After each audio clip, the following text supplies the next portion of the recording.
Hello മക്കളെ, 2026 ആരംഭിച്ചു കഴിഞ്ഞു. ആദ്യമായിട്ട് എല്ലാവർക്കും ഒരു ഏറ്റവും ഗംഭീരമായി പുതുവത്സരമായി മാറട്ടെ എന്ന് ആശംസിക്കുന്നു. 2026 നമ്മുടെ വർഷമായി നമുക്ക് മാറ്റണം. നിങ്ങളൊക്കെ അറിയാമായിരിക്കും, 2026 നിങ്ങളുടെ ലൈഫിലെ ഏറ്റവും ഇമ്പോർട്ടൻ്റ് ആയ വർഷമാണ്. വേറൊന്നുമല്ല, +2 ബോർഡ് എക്സാമിനേഷൻ. +2വിന് ശേഷം എന്ത് ചെയ്യണം, നിങ്ങളുടെ ഫ്യൂച്ചർ എന്താകണം എന്നെല്ലാം തന്നെ തീരുമാനിക്കാൻ വേണ്ടി പോകുന്ന ഒരു പ്രധാനപ്പെട്ട വർഷമാണ് 2026. ആൻഡ് ദെൻ +2 ബോർഡ് എക്സാമിലേക്ക് വരാം. ഇപ്പോൾ സെക്കൻഡ് ടൈം എക്സാം കഴിഞ്ഞ് എല്ലാവരും നാളെ സ്കൂൾ ആരംഭിക്കാൻ വേണ്ടി പോകുന്നു. ജനുവരി 5-ാം തീയതി സ്കൂൾ ആരംഭിക്കുമ്പോൾ എല്ലാവരും കാത്തിരിക്കുന്നത് അറിഞ്ഞതിനുമല്ല, ഉത്തരക്കടലാസ് ലഭിക്കുന്നതിന് വേണ്ടി. ഒരുപാട് പേർക്ക് ഒരുപാട് വിഷയങ്ങൾ ഡിഫിക്കൽട്ടായിരുന്നു. അപ്പോൾ അതുകൊണ്ട് ആൻസർ ഷീറ്റ് ലഭിക്കുമ്പോൾ ഒരല്പം പേടി കുറേ പേർക്ക് ഉണ്ടാകാം. എനിക്ക് എങ്ങനെയായിരിക്കും എൻ്റെ മാർക്ക് ഉണ്ടാവുക എന്നെല്ലാം ഓർത്ത് തന്നെ നമുക്കൊന്ന് അനലൈസ് ചെയ്യാം എന്തുകൊണ്ടാണ് നമ്മുടെ എക്സാം ഡിഫിക്കൽട്ടായി മാറിയത്. എസ്പെഷ്യലി മാത്സ് പോലത്തെ വിഷയങ്ങൾ. മാത്സ് അറിയാം, 11th വെച്ച് കമ്പയർ ചെയ്യുമ്പോൾ കമ്പാരിറ്റീവ്ലി ഒരുപാട് പഠിക്കാനുള്ള വർഷമാണ് 12th. എന്നിട്ടും 12th ഏറ്റവും വലിയ പാഠമായിട്ടുള്ള ഇൻ്റഗ്രൽസ് എങ്ങനെ ഉണ്ടായിരുന്നു? പഠിച്ചവർക്കറിയാം, ഈ ക്വസ്റ്റ്യൻ പേപ്പറിൽ ഏറ്റവും ഈസി ആയിട്ടുള്ള ചാപ്റ്റർ ആയിരുന്നു ഇൻ്റഗ്രൽസ്. ഒരുപാട് ചോദ്യങ്ങൾ വളരെ ഈസി ആയിട്ട് ആൻസർ ചെയ്യാൻ പറ്റും. ഈ ചാപ്റ്റർ പ്രത്യേകത മക്കളെ വേറെ ഒന്നുമല്ല, കുറച്ച് ടൈപ്പുകളുണ്ട്. ആ ടൈപ്പുകൾ കറക്റ്റായിട്ട് പഠിക്കുകയാണെങ്കിൽ വളരെ സുഖമായിട്ട് നമുക്ക് ബോർഡ് എക്സാമിന് ആൻസർ ചെയ്യാൻ വേണ്ടി സാധിക്കും. കഴിഞ്ഞ വർഷങ്ങളിലും എക്സാം ഡിഫിക്കൽട്ട് ആകുമ്പോൾ ഇൻ്റഗ്രൽസ് എല്ലാവർക്കും ആൻസർ ചെയ്യാൻ വേണ്ടി സാധിച്ചിരുന്നു. കാരണം കുറച്ച് ആ ടൈപ്പുകൾ പഠിക്കുന്നു, എക്സാമിന് ആൻസർ ചെയ്യുന്നു. ഇത്തവണ ആദ്യമായിട്ടാണ് കണ്ടിന്യൂറ്റി ആൻഡ് ഡിഫിനിറ്റി ചാപ്റ്ററിലെ ഒരു ചോദ്യം ഏറ്റവും ഗംഭീരമായി ചോദിച്ചത്. എന്താണ് derivative of mod x plus mod x - 2?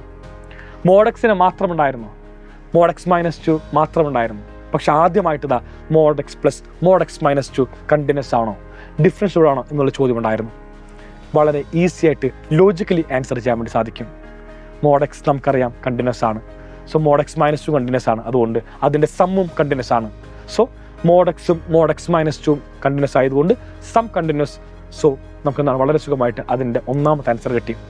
Differentiability ആണ് next point. mod x differentiable ആണോ? ഡിഫറൻഷ്യബിൾ എക്സെപ്റ്റ് x = 0, അതായത് ഉള്ളിലുള്ളവൻ 0 ആവുന്ന പോയിന്റ് ഒഴിച്ച്.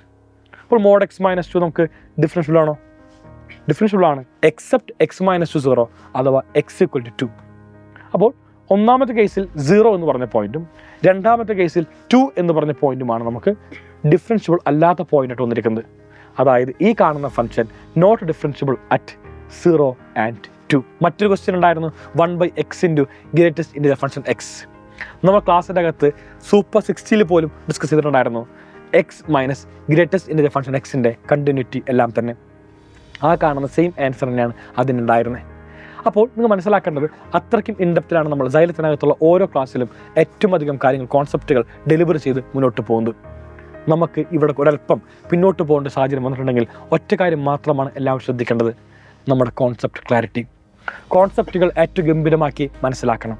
നമ്മൾക്ക് ഒരു ക്വസ്റ്റ്യൻ പഠിച്ച് ഈ കാണുന്ന ക്വസ്റ്റ്യൻ വന്നാൽ ഇങ്ങനെ ചെയ്യാം, അത് ബൈ ഹാർട്ട് പഠിക്കാതെ ഈ കാണുന്ന ക്വസ്റ്റ്യനുമായിട്ട് ബന്ധപ്പെട്ട ഏത് ടൈപ്പ് വന്നാലും നമുക്കിത് ഇത്തരത്തിൽ ചെയ്യാൻ വേണ്ടി സാധിക്കുമെന്ന് മനസ്സിലാക്കണം. ആ കാണുന്ന കോൺസെപ്റ്റാണ് നമ്മൾ ഡെവലപ്പ് ചെയ്യേണ്ടത്.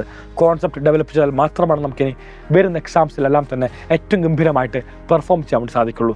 ചുരുങ്ങിയ മാസങ്ങൾ, ചുരുങ്ങിയ സമയം, ഇതിൻ്റെ ഇടയ്ക്ക് നമ്മുടെ ലാബിൻ്റെ മോഡൽ എക്സാം വരുന്നു, ലാബിൻ്റെ മെയിൻ എക്സാം വരുന്നു, പിന്നെ നമുക്ക് തിയറിയുടെ മോഡൽ എക്സാം വരുന്നു, അവസാനമായിട്ട് നമ്മുടെ പബ്ലിക് എക്സാം വരുന്നു. ഒരുപാട് പരീക്ഷകൾ വരുന്നൊരു കാലഘട്ടം. ലാബിന് വേണ്ടി മാത്രം നോക്കുമ്പോൾ നമുക്ക് ഏകദേശം ഒരു 8 ദിവസം മാത്രം ലാബ് എക്സാം ഉണ്ടാകും. മോഡൽ എക്സാമിന് വേണ്ടി നമുക്ക് മൊത്തമായിട്ട് പറയുമ്പോൾ 6 വിഷയങ്ങൾ 6 ദിവസം, അതായത് ബോർഡ് എക്സാമിലേക്കുള്ള 2 മാസത്തിൽ ഏകദേശം ഒരു 20 ദിവസം നമുക്കിതാണ് എക്സാംസ് ആയിട്ട് മാത്രം പോകുന്നതായിരിക്കും. ബാക്കി പഠിക്കാൻ വേണ്ടി എത്ര ദിവസമുണ്ട്? ചുരുങ്ങിയ സമയം. ആ കാണുന്ന ചുരുങ്ങിയ സമയമാണ് എല്ലാ മക്കളും ഏറ്റവും എഫക്റ്റീവായിട്ട് ഉപയോഗിക്കേണ്ടത്. അതിനുവേണ്ടി സൈലത്തിൻ്റെ എൻഡ് ഗെയിം ബാച്ച് നിങ്ങൾക്ക് വേണ്ടി ആരംഭിച്ചു. 1 ലൈവ് 1 ചാപ്റ്റർ. ഓരോ ചാപ്റ്ററും ഫ്രം ദി സ്ക്രാച്ച്, ഓരോ കോൺസെപ്റ്റും പഠിപ്പിച്ച് ഏറ്റവും ഗംഭീരമാക്കി മാറ്റുന്നതാണ് സൈലത്തിൻ്റെ എൻഡ് ഗെയിം ബാച്ച്. മക്കളെ, അത് ഏത് പാഠമായാലും, എത്രമേൽ വലിയ പാഠമായാലും എത്രമേൽ ചെറിയ പാഠമായാലും, ഒരു കോൺസെപ്റ്റ് പോലും പറയാതെ, ഒരു കോൺസെപ്റ്റ് ഇൻ ഡെപ്തിൽ എടുത്ത് അതിൻ്റെ ഓരോ പ്രോബ്ലം ചെയ്യാതെ സൈലത്തിൻ്റെ ഓരോ ലൈവ് ക്ലാസ്സുകളും കടന്നു പോയില്ല എന്ന് ഉറപ്പ് പറഞ്ഞുകൊണ്ട് നമ്മൾക്ക് ഒന്നിച്ച് പഠിച്ചുകൊണ്ട് ഈ പറയുന്ന എല്ലാ കോൺസെപ്റ്റുകളും വീണ്ടും റിവൈസ് ചെയ്ത് നിങ്ങൾ പഠിച്ചതിൻ്റെ മേലെ വീണ്ടും പഠിച്ച് ഏറ്റവും ഗംഭീരമാക്കി തറവാക്കി മാറ്റി എന്തെങ്കിലും ഡൗട്ട് ഉണ്ടെങ്കിൽ എല്ലാം തീർത്ത് ഗംഭീരമായി നമ്മൾ നമ്മുടെ +2 ബോർഡ് എക്സാം എഴുതാൻ വേണ്ടി പോകുന്നു മാർച്ച് മാസം. നിങ്ങൾ തയ്യാറാണോ? ഞങ്ങൾ തയ്യാറാണ്.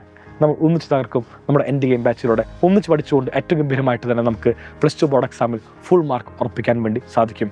ആൻഡ് ദെൻ ഇപ്പോൾ ജോയിൻ ചെയ്യുന്ന എല്ലാ വിദ്യാർത്ഥികൾക്കും ഒരു ഗീവ് അവേ ഉണ്ട്. തിരഞ്ഞെടുക്കപ്പെടുന്ന വിദ്യാർത്ഥികൾക്ക് ഒരു സ്മാർട്ട് വാച്ച് ലഭിക്കുന്നതാണ്. ആൻഡ് ദെൻ ജനുവരി 10 വരെ മാത്രമാണ് ഈ കാണുന്ന ഓഫർ ഉണ്ടാവുക എന്ന് പറഞ്ഞുകൊണ്ട് ഞാൻ വൈൻഡപ്പ് ചെയ്യുന്നു. Bye, thank you and signing off Afnas എകെഫം സൈലം ലേണിംഗ്.